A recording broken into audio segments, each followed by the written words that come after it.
안녕하세요, 쿠니입니다. 제가 최근에 유튜브 첫 영상을 올렸었는데요. 편집도 하지 않고 차량 계기판만 보이는 영상이라 제가 봐도 너무 형편이 없어서 많이 부끄러웠습니다. 그래도 댓글을 단 분들이 있어서 영상을 삭제하는 것은 아닌 것 같아서 주말이나 평일 중에 날씨가 좋은 날 택해서 차량 외관부터 실내까지 보여주는 영상을 다시 촬영해서 올리도록 하겠습니다.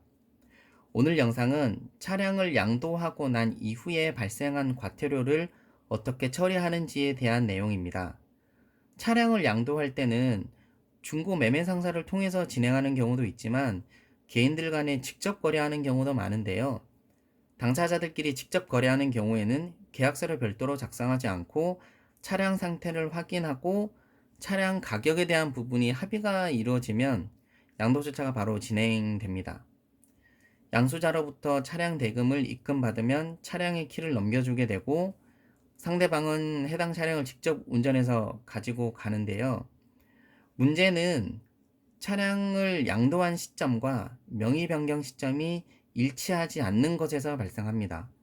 보통 양도한 당일날 명의 변경이 이루어지면 좋겠지만 그 다음날 이루어지는 경우도 있고, 특히나 양수자가 명의 변경을 하기 전에 교통법규를 위반해서 과태료를 부과받게 된다면 과태료는 차량 이전 소유자에게 부과되게 됩니다. 이런 경우에는 이전 차량 소유자는 억울하게 과태료도 납부를 해야 되고 추가적으로 보험료도 할증될 수 있는 상황에 놓이게 되는데요. 이것을 해결하는 방법이 있습니다.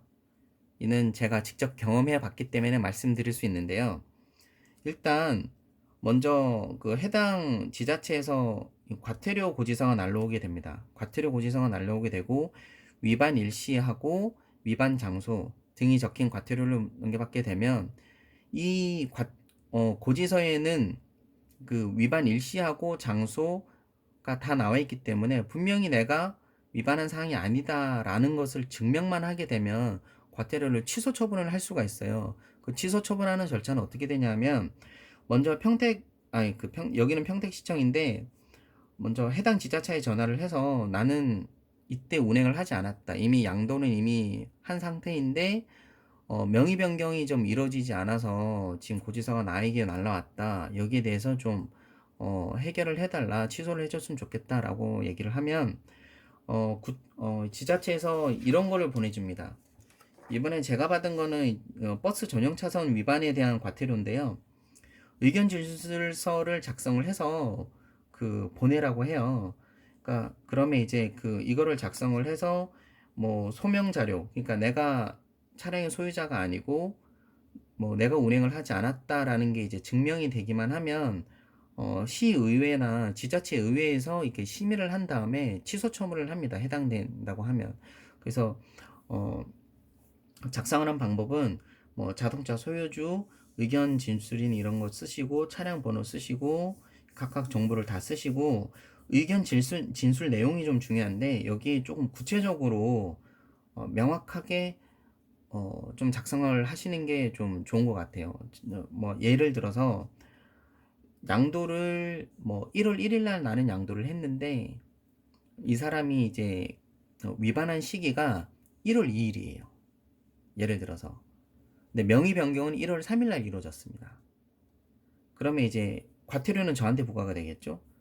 근데 나는 양도를 1월 1일 날 했기 때문에 이 차량에 대한 소유는 사실 제 소유가 아니에요. 그러면 양도를 어떻게 확인을 하느냐, 완료 절차를 계약서를 작성을 했다면 계약서하고 통장 거래 내역을 같이 첨부를 하면 되겠지만 계약서를 작성하지 않았다고 하면 통장 입금만으로 사실 소유권이 넘어갔다고 이전이 됐다고 보는 것이거든요. 그러면 통장 입금 받은 내역을 첨부를 하시고 자동차 등록증 그 사람이 이제 상대방이 이제 한테 이제 그 넘겨줬으니까 명의를 변경했으면 그 자동차 등록증도 첨부를 해서 같이 첨부를 해서 여기다가 해당 지자체에 보내게 되면 이게 바로 처리되지는 않고 시의회에서 그 이 심의위원회가 있는데 심의위원회가 한 달에 한 번인가 두 번인가 정확하게 잘 모르겠어요. 그러니까 바로 이르지는 않는데 위원회를 통해서 이게 심의가 돼서 이게 충분히 뭐 받아들여진다 하면 이게 취소 처분을 해줍니다. 예, 그래서 뭐 조금 뭐 4만 원, 5만 원, 뭐 좀 몇만 원 어떻게 보면 그냥 뭐 넘길 수도 있지만 사실 보험료가 할증되는 부분도 있고 그리고 작은 금액도 아니잖아요. 그래서 이런 거는 조금 부지런하면 챙길 수 있는 부분이니까 혹시라도 다음에 뭐 이런 일이 발생하면 이거 참고하셔가지고 취소 처분을 받으셨으면 좋겠습니다. 오늘 영상은 이걸로 마치겠습니다. 감사합니다.